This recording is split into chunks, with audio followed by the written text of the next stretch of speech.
Assalamualaikum warahmatullahi wabarakatuh. Let me introduce myself. My name is Albertus Rido Aryadi.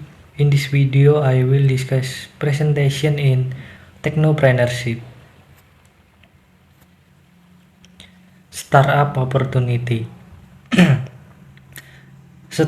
Startup opportunity adalah sebuah peluang bisnis yang baru dan belum dimanfaatkan, yang memiliki potensi untuk berkembang dan menjadi perusahaan yang sukses. Peluang ini biasanya didasarkan pada ide inovatif yang dapat memecahkan masalah yang ada di pasar atau menciptakan nilai baru bagi pelanggan. Karakteristik dari startup opportunity. Yang pertama yaitu inovasi. Peluang ini harus didasarkan pada ide yang baru dan original. Yang kedua, potensi pasar. Peluang ini harus memiliki pasar yang cukup besar untuk menopang pertumbuhan bisnis. Yang ketiga, keberlanjutan. Peluang ini harus memiliki model bisnis yang berkelanjutan dan dapat menghasilkan keuntungan. Yang keempat, tim. Peluang ini harus memiliki tim yang kuat dan berpengalaman yang dapat mengeksekusi ide. Yang selanjutnya, pendanaan. Peluang ini harus memiliki akses ke pendanaan yang cukup untuk membiayai pertumbuhan bisnis. Yang selanjutnya, customer persona. Customer persona sendiri adalah representasi fiktif dari karakteristik dan kebutuhan pelanggan ideal dari suatu produk atau layanan. Customer persona membantu startup dalam memahami secara lebih mendalam siapa target mereka, sehingga mereka dapat merancang strategi pemasaran dan mengembangkan produk yang lebih efektif. Cara membuat customer persona. Yang pertama, kita bisa melakukan riset, yaitu mengumpulkan data tentang pelanggan atau melalui survei, wawancara, dan observasi. Yang kedua, membuat profil dengan menggunakan data yang kita kumpulkan untuk membuat profil pelanggan yang ideal. Yang ketiga, memberi nama dan menceritakan kisahnya. Memberikan nama dan persona kita dengan menceritakan kisahnya untuk membuatnya lebih nyata. Yang keempat, menggunakan persona kita. Menggunakan persona kita untuk membantu semua keputusan bisnis kita. Empathy map. Empathy map adalah alat visual yang digunakan untuk memahami dan merangkum pengalaman, motivasi, dan persepsi pelanggan. Empathy map membantu tim startup dalam menggali wawasan yang lebih dalam tentang pelanggan mereka, termasuk perasaan, kebutuhan, dan tantangan yang mereka hadapi. Cara membuat empathy map. Yang pertama, buat 4 kotak. Buat 4 kotak yang mewakili 4 aspek utama dari pengalaman pelanggan, apa yang mereka pikirkan, rasakan, katakan, dan lakukan. Yang kedua, isi kotak-kotak tersebut.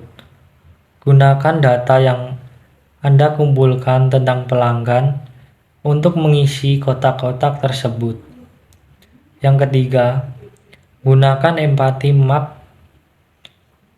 Empathy map untuk memandu semua keputusan bisnis kita. Pembentukan ide design thinking. Pembentukan ide atau design thinking adalah pendekatan kreatif dalam memecahkan masalah yang menekankan pada pemahaman mendalam tentang penggunaan akhir design thinking melibatkan proses berulang dari pemahaman, penciptaan, dan pengujian solusi dengan fokus pada inovasi yang berpusat pada pengguna. Proses dari pembentukan ide design thinking. Yang pertama, empati. Kita dapat memahami kebutuhan dan keinginan pengguna kita. Yang kedua, definisikan. Definisikan masalah yang ingin kita pecahkan. Kemudian ideasi. Brainstorming dan keluarlah dengan ide-ide baru. Yang keempat, prototype.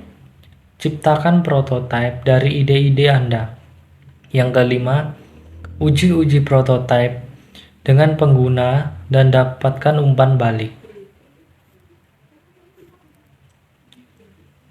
Pembentukan ide atau scamper. Pembentukan ide scamper adalah singkatan dari subtitled, combine, adapt, modif, put to another as, eliminate, dan reserve.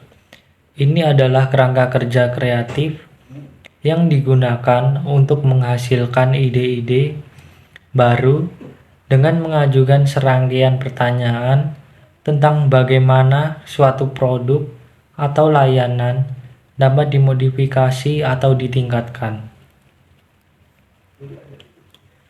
Pengonsepan ide bisnis model kanvas. Pengonsepan ide bisnis model kanvas adalah alat visual yang digunakan untuk merangkum elemen, kunci, dan model bisnis suatu perusahaan dalam satu halaman. Bisnis model kanvas terdiri dari 9 blok, termasuk segmen pasar, proposisi nilai, saluran distribusi, dan sumber pendapatan, yang membantu startup dalam memahami dan merancang bisnis mereka. Pengonsepan ide value proposition canvas. Pengonsepan ide value proposition canvas adalah alat yang digunakan untuk merinci dan menguji proposisi nilai suatu produk atau layanan terhadap kebutuhan dan keinginan pelanggan. Value proposition canvas membantu startup dalam memahami lebih baik bagaimana produk atau layanan mereka memecahkan masalah atau memenuhi kebutuhan pelanggan dengan cara yang unik. Pengonsepan ide dari value proposition canvas. 1. Customer profile.